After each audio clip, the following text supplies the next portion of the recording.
अस्सलाम वालेकुम नाज़रीन, आप देख रहे हैं राज एच टीवी और मैं हूं आपकी मेज़बान हिफ्ज़ा इबादत अवान। आज माविन पॉडकास्ट में हमारी मेज़बान एक बहुत ही खूबसूरत और माशाल्लाह से मल्टीटास्कर लेडी हैं, जो कि इस time as a anchor person भी काम कर रही हैं, एज अ ब्लॉगर भी काम कर रही हैं, जो कि जिन्होंने अपने करियर का आगाज़ जो है वो एक रिसर्चर के तौर पे स्टार्ट किया, एज अ लेक्चरार स्टार्ट किया। तो आज उनके साथ हमारी बहुत खूबसूरत सी चिट चैट होने वाली है। जी, मेरी मुराद जो है वो मोहतरमा शमा रफ़ीक साहिबा के साथ है। तो आते हैं इनकी तरफ। अस्सलाम वालेकुम मैम, वालेकुम सलाम। कैसी हैं आप? अल्हम्दुलिल्लाह ठीक ठाक, आप कैसी हैं? अल्हम्दुलिल्लाह मैं बिल्कुल ठीक हूँ। अच्छा मैम, आपसे जो मैं पहला सवाल करना चाहूँगी, जब मुझे आपके बारे में पता चला आई वाज़ जस्ट अमेज़्ड कि मतलब यार एक इंसान जो है वो इतनी छोटी सी लाइफ में, इतनी छोटी सी उम्र में इतनी चीज़ें कैसे कर सकता है कि आपने अपने करियर का आगाज़ जो है वो एज़ अ टीचर स्टार्ट किया, ठीक है, एज़ अ लेक्चरर स्टार्ट किया, उसके बाद जो है आप एंकरशिप में आ रही हैं, आप एज़ अ सिंगर काम कर रही हैं, आप एज़ अ आरजे काम कर रही हैं और माशाल्लाह से अभी recently I visited your Insta और मैंने देखा कि आप अच्छी खासी वहाँ पे भी फेमस हैं। तो आप मुझे बताएँ कि आपका ये जो करियर का स्टार्ट है वो मैं जैसे कि मैंने बताया कि मैम ने जो है स्टार्ट किया है एज अ टीचर और उसके बाद इतना कुछ किया, तो मुझे बताएं ये कैसे हुआ? जी, वो कहते हैं ना, इरादे जिनके पुख्ता हों, नज़र जिनकी खुदा पर हो, तलातुम खेज़ मौजों से वो घबराया नहीं करते। तो मेरा बस यही था कि मेरे बाबा ने मुझे बहुत ज़्यादा सपोर्ट किया इन चीज़ों में। मतलब मैंने कभी उस चीज़ को रुकी नहीं उस चीज़ पे आके। मैं when I was in bachelors, तो वो उस टाइम पे मुझे ये हुआ कि नहीं, मैंने पढ़ाना स्टार्ट कर दिया बाई चांस ही। वो कहते हैं ना कि नहीं, वो मुझे कहते हैं ना, आपकी जब जेनेटिक्सली आपके अंदर ट्रांसफ़र होना इस चीज़ें, तो आप कर लेते हैं। तो वो मैंने स्टार्ट किया। देन ऐसा हुआ कि मेरा इंटरेस्ट था, मतलब एज़ एन आरजे मैं बोलती बहुत ही, जैसे मैं अभी भी बोल रही हूँ। तो ये चीज़ें बहुत मैटर करती हैं, आपकी स्पीकिंग पार्ट जो सी आपको काफ़ी आगे ले जाती है। तो ऐसा करना हुआ कि इट्स अ लॉन्ग स्टोरी कि मैं बाय चांस फिर मेरा हुआ कि मैंने सिंगिंग स्टार्ट की। सिंगिंग के साथ ही मैंने रेडियो को ज्वाइन कर लिया। अल्हम्दुलिल्लाह रेडियो ज्वाइन किया तो साथ ही मैंने टीवी को अप्रोच कर लिया। फिर मुझे ये हुआ कि नहीं, मुझे कुछ करना है for being my country, for my people. तो आई स्टार्टेड कि मैंने कुछ सीरियस प्रोग्राम कंडक्ट करना स्टार्ट किए। मैंने अभी जो आजकल वो है, तो फिर मुझे ये हुआ कि शायद उस बेस पे मैं अपनी पब्लिक के लिए कुछ कर सकती हूँ। तो ये था कि एक शॉर्ट एंड आपको जो बता दूँ कि जब चीज़ें आपकी लाइफ में सामने आती हैं, अपने सराउंडिंग में चीज़ें होते देखते हैं, तो यही होता है कि आपने आगे कैसे बढ़ना है, कैसे मूव ऑन करना है। तो ये सब बाय चांस जो सा मेरे साथ होता गया। अच्छा मैम, एक और चीज़ कि मतलब जैसे मैंने कहा कि आप यू आर माशाल्लाह मल्टीटास्कर, इतना कुछ आप अचीव कर चुकी हो, अल्लाह पाक आपको और मज़ीद तरक्की अता फरमाए। तो आप ज़रा सा हमारे साथ शेयर करें कि मज़ीद आपके आगे क्या प्लान है? मतलब इतना कुछ तो आप अचीव कर चुकी हैं, लेकिन मज़ीद आगे के क्या प्लान है आपके? अभी एक्चुअल में कर रहे हैं, अचीव किया नहीं है। अभी मेरे और भी स्ट्रगल हैं, अभी इसी फील्ड में आगे जाना है, अल्लाह करे। एंड अभी जो सा है, बीच में मेरे अभी अपकमिंग सॉन्ग भी आ रहा है एंड वो उस पर आजकल काम चल रहा है। तो सब चीज़ें साथ साथ चल रही हैं और नेक्स्ट प्लान मेरा ये है कि मैं I really want to work for my people, needy peoples ना। तो उनके लिए मेरा ये है कि एक NGO type I have to make an start. तो उसके लिए बस आप लोगों का साथ चाहिए, दुआ चाहिए and I will go with that. अच्छा माशाल्लाह मैम, मैं देख रही हूँ कि you are looking very beautiful, ठीक है। तो इतनी हेक्टिक रूटीन कि आप जब इतनी चीज़ें कर रहे हैं तो उसके बावजूद अपने आप को माशाल्लाह बड़ा फिट रखा हुआ है। तो इस ये जो इतनी फिटनेस है, इसका क्या राज है? ये ज़रा शेयर करें हमारे साथ। और इसमें ये है कि हम जैसे लोगों के लिए वैसे सोचते सारे हैं कि शायद अपने आप को पूरा पूरा दिन सैलून में नहीं रख सकते, हम लोग पूरा पूरा दिन अपने आप को मेंटेन नहीं कर सकते। तो इसमें ये होता है कि हम लोग वीकली जो है ना अपने आप थोड़ा बहुत गौर कर लेते हैं। और मेरे साथ ऐसा होता है कि शूट होता है, रिकॉर्डिंग होती है और मैं रास्ते में ना, आई वाज जस्ट कि मैं रास्ते में अपने आप को मेक ओवर कर रही होती हूँ। द अदर थिंग इज़ कि जिम आपके लिए उनसा बेस्ट है, एक्सरसाइज आप लाजमी अपने फूड जो है वो आप बेस्ट रखें। और जिम एक ऐसी चीज़ जो कि आपको मतलब फिट रख रही होती है, मतलब आपकी बॉडी को, आपके फैट्स को, ऑल दैट को कंट्रोल रख रही होती है। तो समहाउ ये कि अपने लिए अच्छा सोचें। मेरा ये मानना है खूबसूरती अंदर से डेवलप होती है, आपके कोई स्पेसिफिक क्राइटेरिया नहीं होता। तो जितना आप पॉजिटिव सोचेंगे, खूबसूरती नेचुरली आपकी बढ़ती जाती है। तो ये मेरा ये राज है कि अपने आप को पॉजिटिव रखना है, ऑप्टिमिस्टिक रखना है। बिल्कुल, बिल्कुल सही कह रही हैं आप कि जो इंसान की एक्सटर्नल खूबसूरती होती है वो उसकी इंटरनल खूबसूरती के साथ अटैच होती है। जब तक आप पॉजिटिव सोचती नहीं हैं, आप अंदर से पीस नहीं होता आपके अंदर, आप सेटिस्फाई नहीं होते, तो ऑब्वियसली वो चीज़ आपके बाहर नहीं आती। और जब आप इंटरनली पीसफुल होते हैं तो पॉजिटिव सोच लेके चलते हैं तो वो चीज़ ऑटोमेटिकली आपके फेस पे शो होती है and then you feel more confident, more beautiful, no doubt. बिल्कुल सही कहा आपने। अच्छा मैम, आपने जैसे मुझे बताया कि आप आजकल प्लान कर रही हैं कि NGO का, तो आप मुझे बताएं कि सोशल वर्क के हवाले से आप की क्या सोच है? आप इस NGO को आगे लेकर किस तरह से चलेंगी और फर्दर आपके अपनी NGO के हवाले से क्या प्लान्स हैं? एक्चुअली प्लान मेरा ये है कि मैं एजुकेशन पे बहुत फोकस करती हूँ, क्योंकि हमारे जो पाकिस्तान है ना, वहाँ पे मैंने अक्सर बच्चों को अब देखती हूँ ना मैं, कि बच्चे छोटे छोटे मासूम बच्चे वो रोड्स पे कुछ ना कुछ जो सा है वो कुछ बेच रहे होते हैं, कुछ वैसे ही मतलब मांग रहे होते हैं। मुझे बहुत दुख होता है इस चीज़ का कि हम लोग क्या अभी तक किसी जगह पे फंसे हुए हैं, कब हम आगे बढ़ेंगे और हमारे बच्चे जो सा है अच्छे स्कूलों में, और अल्लाह करे कि पाकिस्तान के अंदर इक्वालिटी एजुकेशन आ जाए। हमारे तो पंजाब वर्सेस और इस तरह से हम देखें, अगर गवर्नमेंट स्कूल्स देखें प्राइवेट का, तो देयर इज़ ह्यूज डिफरेंट।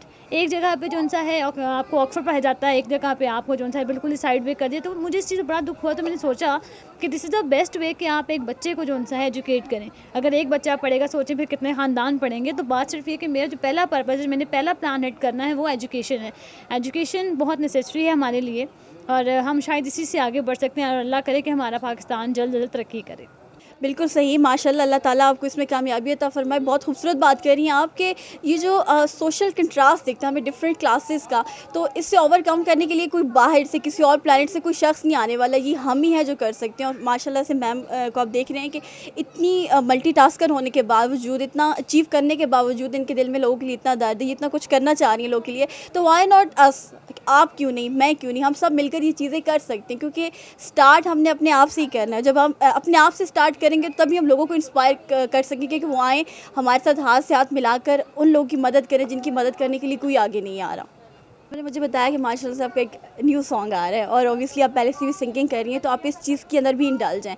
तो थोड़ा सा आप हमारे नाजरीन के लिए हमें कुछ गुनगुना के सुना देंगी कि हम आपकी आवाज़ सुन सकें? इट्स चलें, आपकी विश पे, आपकी फरमाइश पे आई विल, लेकिन 2-3 चंक्स मैं उसके बता देती हूँ। ये मेरा फर्स्ट सॉन्ग था जो कि 2018 में रिलीज़ हुआ था, एंड अभी दूसरा अपकमिंग है, तो उसकी कुछ लाइंस मैं आपके लिए। मुझे भूल न जाना साइया, तेरे नाल मैं अखियां लाइया हो साइया, हो साइया। मुझे भूल न जाना साइया, तेरे नाल मैं अखियां लाइया हो साइया, हो साइया। जिंद मेरी मुक्की जांदी रावां विच रोलना, एक तेरी लोड़ मैनू होर कोई थोड़ना, होर कोई थोड़ना। मुझे भूल न जाना साइया, तेरे नाल मैं अखियां लाइया हो साइया, हो साइया। Wow, thank you so much, बड़ा ब्यूटीफुल वॉइस। लाइक ना सिर्फ इनकी पर्सनालिटी बहुत अच्छी है, बल्कि इनकी आवाज़ भी बहुत अच्छी है। मैं लाइक इनकी फ़ैन ही हो गई हूँ।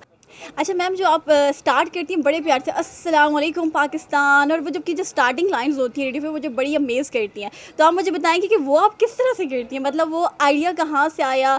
स्टार्टिंग से ये चीज़ चल रही है, या दरमियान में आके आपने सोचा कि यार थोड़ा सा कुछ नया लाया जाता है? एक्चुअली ऐसा होता है कि आपके फैंस ही आपकी जान होते हैं, आपके फॉलोअर्स एंड ऑल दैट, उन्हीं की वजह से आप जहाँ पर पहुँचते हैं। तो जब हम उनसे बात करते हैं, हमें ज़्यादा एक्साइटमेंट होती है, हमें खुशी हो रही होती है। तो जो अंदर से वाइब्स आती हैं, अंदर से हैप्पीनेस आती है, उससे कहा जाता है, जैसे मैं बोलती हूँ, अस्सलाम वालेकुम पाकिस्तान, मैं हूँ आपकी दोस्त, आपकी आरजे शमा रफ़ीक, और मैं आपके साथ हूँ इस वक्त रेडियो स्टेडियम एंड ऑल। मतलब वो एक टेम्पो बन जाता है हमारा, फिर हमें मतलब वो एक वार्म अप जो सा होता है ना, हम आप इन लोगों की आवाज़ से, उनके मैसेजेस से ही हम लोग वार्म अप हो जाते हैं। तो ये समहाउ मेरा एक छोटा सा मतलब एक होता है स्टार्ट, और बाकी प्रोग्राम तो सीरियस टेम्पो चलता है जैसे एज यूजुअल होता है वो। अच्छा मैम, मुझे एक चीज़ बताइएगा कि इतने स्कूल्स हैं, लाइक हर तरह के जो है वो इंस्टीट्यूट्स जो हैं पाकिस्तान के अंदर काम कर रहे हैं, डिफरेंट फील्ड्स के अंदर काम किया जा रहा है, लेकिन फिर भी हमारी यूथ के अंदर अनफॉर्चुनेटली जो हमें चीज़ देखने को मिलती है कि तरबियत का बहुत फुकदान है, जो कि ओबियसली बहुत अफसोसनाक बात है। आप इस बारे में क्या कहती हैं? बहुत अच्छी बात की आपने। एक्चुअल में मसला यहाँ पे आता है कि तरबियत जो उनसी होती है, पहली गोद वो माँ की होती है, दरसगाह आपके घर से होता है। हम ये नहीं कहते कि हम बड़े बड़े इंस्टीट्यूट में चले जाएंगे तो बच्चा हमारा बड़ा अच्छा पढ़ लेगा, अच्छी स्पोकन कर लेगा। जो आप अपने बच्चे को पहली बार सिखाते हैं ना, उसने उस लाजमी उस चीज़ को पकड़ना होता है। अब आप देख लेंगे कहीं बच्चे आप गवर्नमेंट में होते हैं, बड़े उनकी तरबियत बड़ी अच्छी होती है, उनका वे ऑफ स्पीकिंग बड़ा अच्छा होता है, बड़े पॉजिटिवली होते हैं, लेकिन समहाउ जो चीज़ें सामने आती हैं वो किसी इंस्टीट्यूट ने आपको नहीं देनी होती।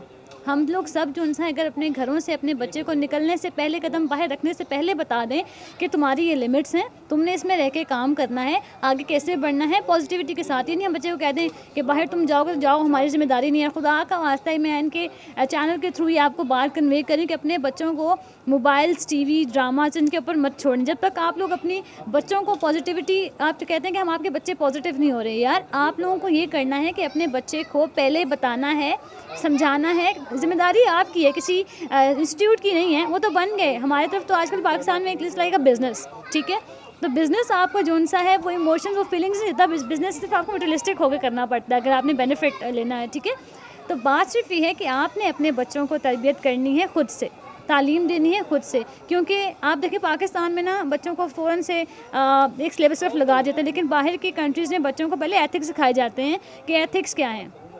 इसलिए मैं कह रही हूँ कि अपने बच्चों को अखलाकियात, हम लोग तो इस्लामिक डेमोक्रेटिक कंट्री में रहते हैं, हमारा इस्लाम हमें क्या कहता है, हमारा मज़हब हमें क्या कहता है, हमें उस पर फोकस करना है। हमें अपने रिश्तों की कदर कैसे करनी है, तरबियत इसको कहा जाता है, अखलाक इसको कहते हैं, ना कि किसी डिग्री। कोई डिग्री आपको ये नहीं बताती कि आप जो सा है आपके पास ये डिग्री और आप आगे चल पड़ेंगे, तो ऐसा नहीं होता।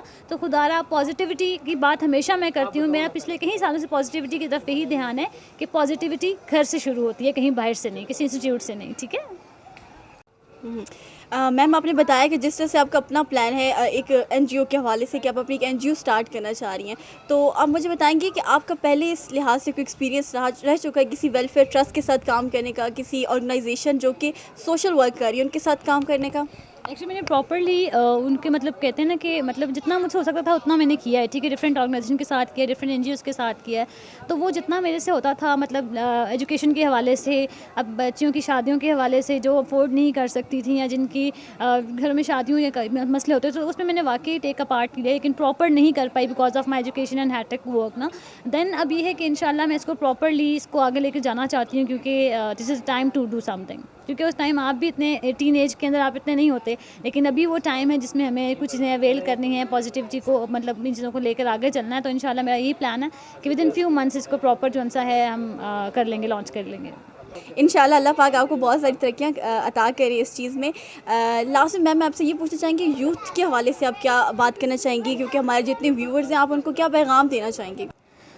Very good question. और मेरा मैसेज ये है कि यूथ के हवाले से हमारी यूथ जो है ना आजकल माशाल्लाह सोशल एक्टिविटीज़ में कुछ ज़्यादा है। हमारे टिकटॉक, हमारे इंस्टा में, उनको गलत नहीं कहती, मैं खुद ही चीज़ें यूज़ करती हूँ, लेकिन चीज़ों का इस्तेमाल सिर्फ उस हद तक होना चाहिए कि आपकी स्टडीज़, आपके फ्यूचर्स, आपके माँ बाप के ख्वाब जो उनसे आपके जुड़े हुए हैं वो डिस्टर्ब ना हो। अक्सर बच्चे जो पूरा दिन इन्वॉल्व हो जाते हैं सोशल एक्टिविटीज़ में, उनके पास खाना पड़ा ठंडा हो जाता है, उनको फ़ोन की इतनी हैबिचुअल चीज़ें आ जाती हैं कि दे डैम केयर अबाउट एनीथिंग। जब आपके अंदर चीज़ें डेवलप करनी है तो आपने सब चीज़ों के साथ साथ अपने आप को भी जो सा है आगे मूव कराना है, अपने आप को, अपना फ्यूचर देखें। ये इंस्टा, ये टिकटॉक एंड ऑल आपके फ़न के लिए पूरे दिन में आधे घंटे के लिए, इट्स ओके, लेकिन जो आपकी ज़िंदगी का मकसद है, आपका गोल है, आप उसको जो सा है ख़त्म नहीं करें, उन चीज़ों को बिल्कुल साइड पे मत करें। आपने आगे बढ़ना है तो अपने पाकिस्तान के लिए, ठीक है, अपने पाकिस्तान के लिए कुछ सोचें। आप लोग इतने टैलेंटेड हैं, आप इतने अच्छे अच्छे वीडियोस बना रहे होते हैं, मैं इसको गलत नहीं कहती, I very appreciate you all, लेकिन आपको कुछ करना है। देखिए ये चीज़ें बहुत मैटर करती हैं, आपकी स्टडीज़ ही आपको आगे लेकर जा सकती हैं।